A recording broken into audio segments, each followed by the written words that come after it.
Debuting in February 2014, Kamala Khan, aka Mrs. Marvel, is Marvel's first Muslim superhero to star in her own ongoing series. But who is Kamala Khan, and what is her place in the Marvel Universe?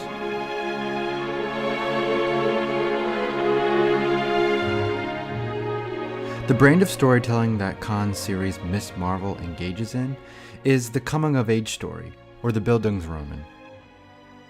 This German term that I probably mispronounced literally means education from Bildung and novel from Roman. Now, typically these stories focus on the growth of a character from childhood toward adulthood or maturity. A good example of this is Jane Eyre. But ongoing series like Miss Marvel or The Amazing Spider-Man tend to ignore the traditional passage of time, almost locking their characters in place, like in The Simpsons. Instead of depicting Miss Marvel's transition into adulthood, the book tracks her growth or education from a sort of childhood innocence to a more mature recognition of her beliefs, her priorities, her relationships, and her place in the world as a superhero. Kamala Khan, already a huge fan of the Avengers, pushes against the expectations and limitations of her Muslim heritage. Often, she wrestles with her familial identity as a Muslim and her strong desire to fit in with the popular American teenage culture. She just wants to go to a party like everyone else, but her parents worry that she'll touch a boy and instantly become pregnant.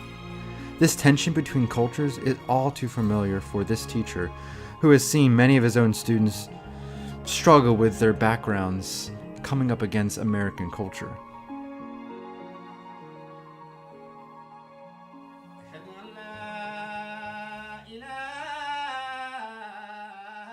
So some might say that this book serves as Marvel's diversity book. And in some ways, that's true. But in the most important ways, Miss Marvel isn't just a token book on a Muslim superhero for the sake of checking some diversity box. Its true function is to continue Marvel's proud tradition of the underdog, of the teenage hero who struggles to define themselves in the balancing act of normal life and superhero life.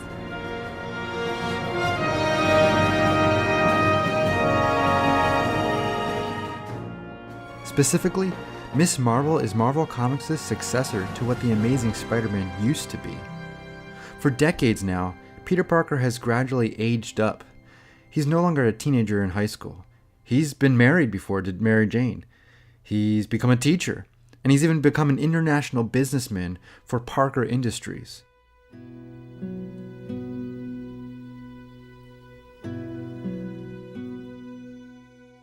During Nick Spencer's run at the time of this recording, Peter Parker has regressed to working for the Bugle again, and he relies on roommates to make rent. He's struggling with all the usual Parker struggles of money and his making people happy. But essentially, Peter isn't the kid struggling with normal kid problems while also superheroing. But Kamala Khan is. She's plucky, she's optimistic. She has crushes, she's in drama, she just wants to be liked, she wants to be part of something, but she also wants to be like her hero, Captain Marvel. She has a strong sense of duty that is tied to her idolization of Captain Marvel and the other Avengers, who she writes fanfiction about. Kamala's struggle to balance normal life with her superhero life is brought to the forefront in the book's 50th issue. In short, the issue focuses on Kamala's desire to just have a simple slumber party with her friends, just to be a normal teenager for once. Even asking for this party was a challenge, because her mother doesn't understand this staple of American young life.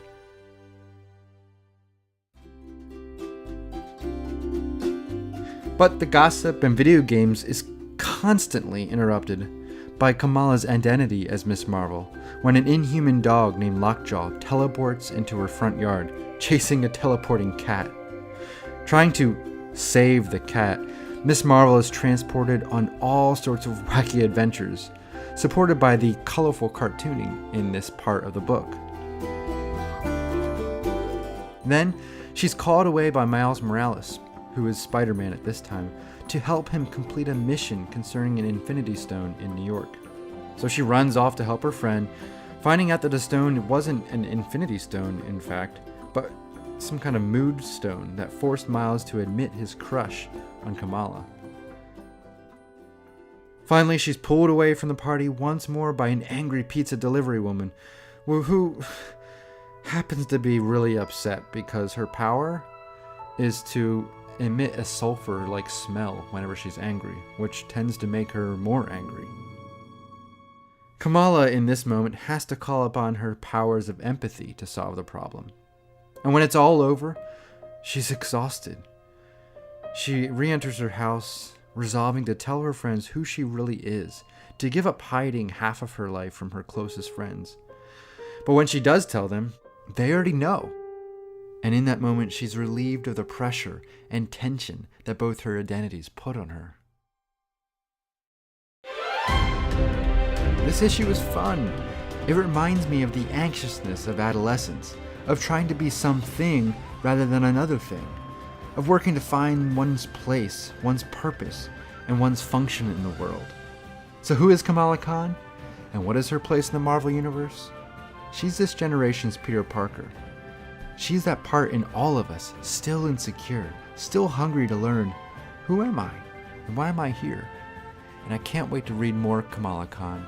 And I can't wait to see her join the other heroes in the MCU, as hinted at by Kevin Feige. So I'd start reading Miss Marvel today.